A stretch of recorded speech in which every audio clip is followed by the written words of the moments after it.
Ketemu lagi dengan Kakak Salamah. Kali ini sesuai dengan janji kakak akan meneruskan soal-soal CPNS bersama bahasanya. Sudah siap semuanya? Yuk, mari kita mulai. Soal yang pertama. Untuk memecahkan soal 6 dibagi 2 sama dengan 3, maka kegiatan pembelajaran yang harus dilakukan oleh guru adalah A. Diberikan satu demi satu sampai habis secara bergantian pada 3 orang temannya. Ternyata masing-masing menerima sebanyak 2 buah sedotan.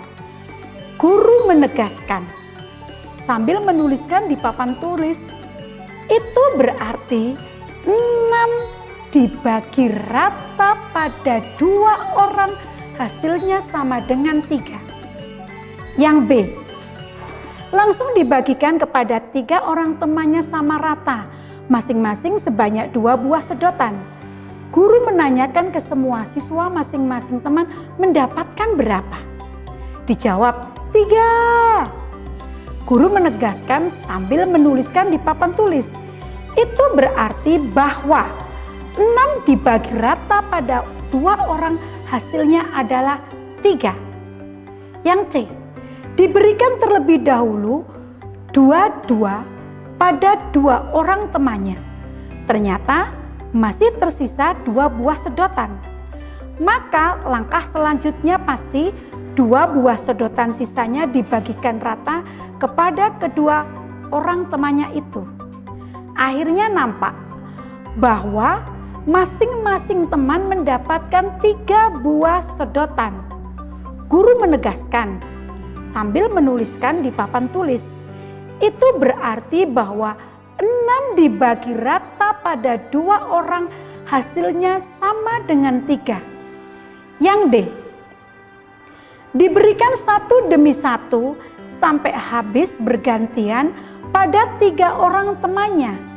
Ternyata masing-masing menerima sebanyak 2 buah sedotan.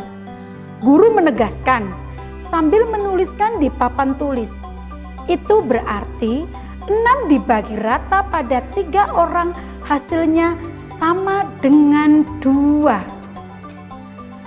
Maka jawabannya adalah, yuk sahabat semua, dijawab apakah jawabannya A, B, C, atau D.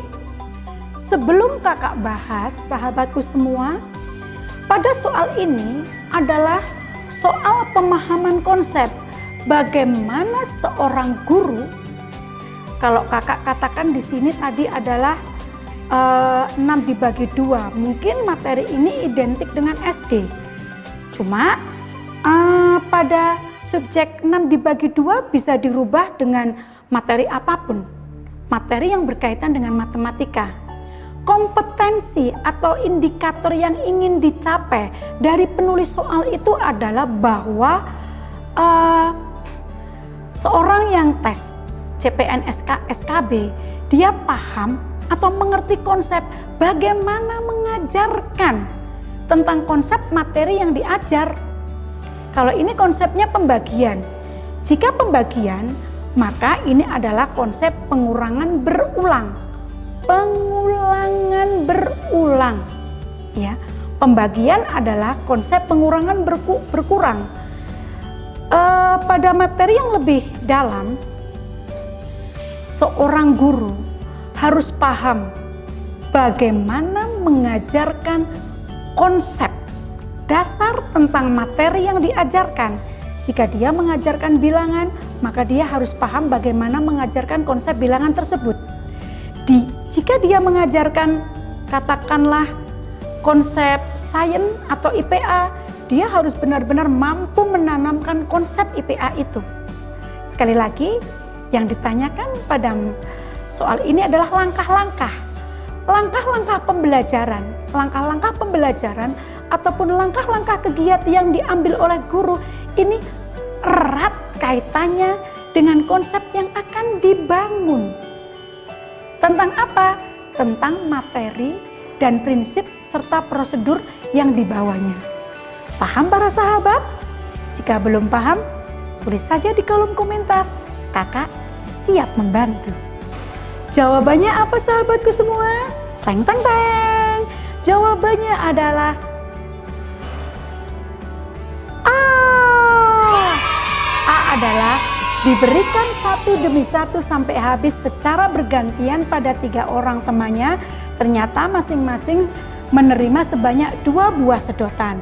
Guru menegaskan sambil menuliskannya di papan tulis. Itu berarti 6 dibagi rata 2 orang hasilnya adalah 3. Paham sahabatku semua? Yuk kita lanjut soal berikutnya.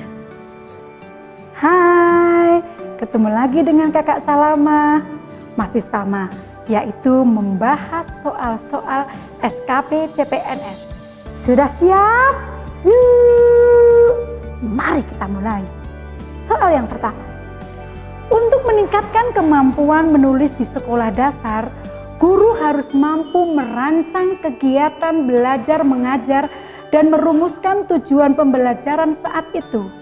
Di bawah ini adalah jenis-jenis menulis pada pelajaran bahasa Indonesia, kecuali A. Eksposisi, B. Deskripsi, C. Argumentatif, D. Narasi. Jawabannya adalah C. Argumentatif. Adanya argumentasi, bukan argumentatif.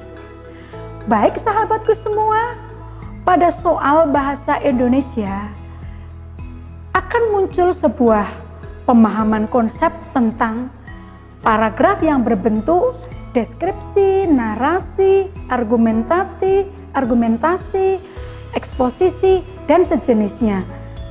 Biasanya di situ dibacakan sebuah paragraf.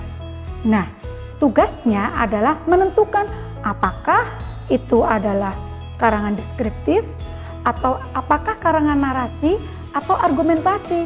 Di sini para sahabat semua harus benar-benar paham dan bisa membedakan masing-masing jenis paragraf itu. Kakak kasih contoh ya. Siang ini indah sekali. Kakak Salama sedang memberikan materi di sebuah ruangan yang bernuansa putih. Sangat indah dipandang mata dan sangat menyejukkan. Paragraf di atas termasuk jenis paragraf. Coba kalau memang para sahabat semua sudah paham, pasti bisa. Apa coba? Tadi adalah deskripsi. Karangan deskripsi adalah karangan yang isinya tentang menggambarkan, melukiskan, atau menceritakan tentang apa? Objek. Kalau di SD dulu, soal-soal SD dulu mungkin bisa berbunyi seperti ini. Coba kamu deskripsikan gambar ini. Nah, coba kamu deskripsikan gambar ini. Ini bisa dideskripsikan, digambarkan, diceritakan. Tapi juga tentang bisa suasana. Tadi tentang suasana. Jadi tadi itu jawabannya adalah deskripsi. Karena menggambarkan situasi saat ini. Situasi saat kakak sedang memberikan materi pada sahabat semua. Tapi bisa jadi seperti ini. Sebelum tag video dimulai, berkali-kali kakak Salama mengalami sindrom kamera. Berkali-kali pula ia selalu minta berhenti pada sang kameramen. Itu karena dia merasa sangat grogi dan tidak nyaman. Entah apa yang menyebabkan dia grogi saat itu. Kalimat barusan itu adalah kalimat yang menggambarkan tentang apa? Tentang situasi hati. Jadi, karangan deskripsi itu tidak hanya menggambarkan benda, tapi bisa jadi suasana, hati, atau kemolekan kecantikan seseorang, kegantengan, atau dan sebagainya. Seperti itu ya, sahabatku semua. Untuk materi-materi misalkan paragraf narasi, argumentasi, eksposisi, itu akan kakak bahas selanjutnya. Oke, lanjut soal berikutnya. Hari ini adalah hari yang naas bagi pengemudi mobil Xenia itu. Bagaimana tidak? Karena keteledorannya, ia menewaskan 9 orang yang tidak berdosa. 9 orang yang tidak berdosa itu meninggal dengan cara yang mengenaskan, sehingga membuat masyarakat marah. Kemarahan masyarakat lebih memuncak lagi, manakala si pengemudi dengan tidak merasa berdosa dan tidak merasa bersalah, hanya berdiri terdiam menyaksikan mereka meninggal dunia. Namun setelah beberapa hari, polisi melakukan investigasi data terhadap pelaku, diketahui bahwa pelaku naas itu dalam pengaruh narkoba. Pesan dalam berita yang ingin disampaikan kepada masyarakat adalah: A. Narkoba menyebabkan kecelakaan. B. Keteledoran dalam mengemudi mengakibatkan 9 nyawa melayang. C. Jangan mengemudi dalam keadaan mabuk. D. Jauhi narkoba karena hanya akan membahayakan diri sendiri dan orang lain. Jawabannya apa, para sahabat? Sebelum kakak menjawab isi jawaban tadi, ada beberapa hal yang ingin kakak berikan kepada para sahabat semua. Dalam soal bahasa Indonesia, yang akan ditanyakan bisa jadi pesan, kesimpulan, ide pokok paragraf, pesan moral, dan lain-lain. Kalau ini pesan itu biasanya yang diinginkan dari si penulis adalah pesan moral. Pesan moral apa dari kejadian itu? Atau pesan moral apa dari bacaan itu? Atau pesan moral apa dari paragraf yang ditulis tadi? Nah, jawabannya adalah ini D. Jauhi narkoba karena membahayakan diri sendiri dan orang lain. Begitu para sahabat, kita lanjutkan soal selanjutnya.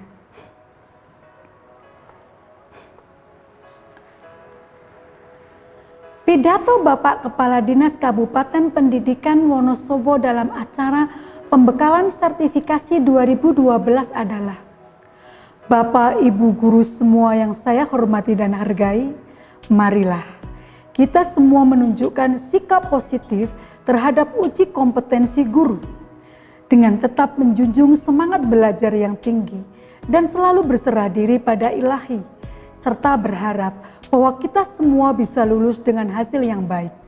Jangan pernah menyerah dengan keadaan dan jangan pernah mau tergerus oleh zaman. Lalui tantangan dengan tetap tersenyum, berserah pasrah, namun tetap berusaha untuk belajar. Pesan yang ingin disampaikan oleh Bapak Kepala Dinas itu adalah: Bapak Ibu, soal yang sebelumnya dengan soal yang ini memiliki pola yang sama, yaitu menanyakan tentang pesan. Kalau yang di awal adalah pesan dari sebuah paragraf yang ditulis berdasarkan cerita atau tulisan atau cerita yang berbentuk real atau real. Kemudian yang sedang barusan saya bacakan adalah pesan dari sebuah pidato. Bisa jadi pesan itu muncul dari pesan bacaan, pesan pidato, pesan pengumuman, pesan apalagi ya, pesan dari cerita bergambar dan lain-lain. Intinya pesan, intinya adalah pesan yang ditanyakan. Bapak Ibu, ketika menjawab atau memahami pesan, hal yang perlu Bapak Ibu lakukan pertama adalah memahami isi bacaan. Kalau itu pidato, memahami isi pidato. Kalau itu puisi, memahami isi puisi. Begitu para sahabat. Lalu opsinya tadi apa? Sampai kakak lupa belum membacakan, ya kan? Ini kakak bacakan ya, pahami dengan baik. Pesan yang ingin disampaikan oleh Bapak Kepala Dinas adalah: A. Pasrah dan berserah. B. Pasrah, menyerah, dan selalu semangat. C. Pasrah dan tetap berusaha. D. Selalu pasrah pada kehendak Ilahi. Jawabannya adalah apa, sahabatku semua? Jawabannya adalah C. Pasrah dan tetap berusaha. Ini adalah pesan dari sebuah pidato. Bisa jadi soal yang muncul pesan dari puisi, pesan intrinsik, ekstrinsik, atau lainnya. Kata kunci yang harus kalian miliki adalah pemahaman bacaan. Maka mulai sekarang, mari sering membaca. Ingat, membaca adalah jendela dunia. Dengan membaca kita akan terlihat smart, hatinya cantik, dan orang-orang yang smart itu pasti cantik. Gitu. Nah, sahabatku, tadi itu adalah soal-soal yang sudah kakak bahas. Besok kakak akan memberikan lagi. Jangan lupa like, komen, share, dan subscribe agar sahabat semua selalu bisa mendapatkan video terus-menerus. Oke, sampai jumpa lagi. Terima kasih. Salam sukses, salam bahagia. Bravo.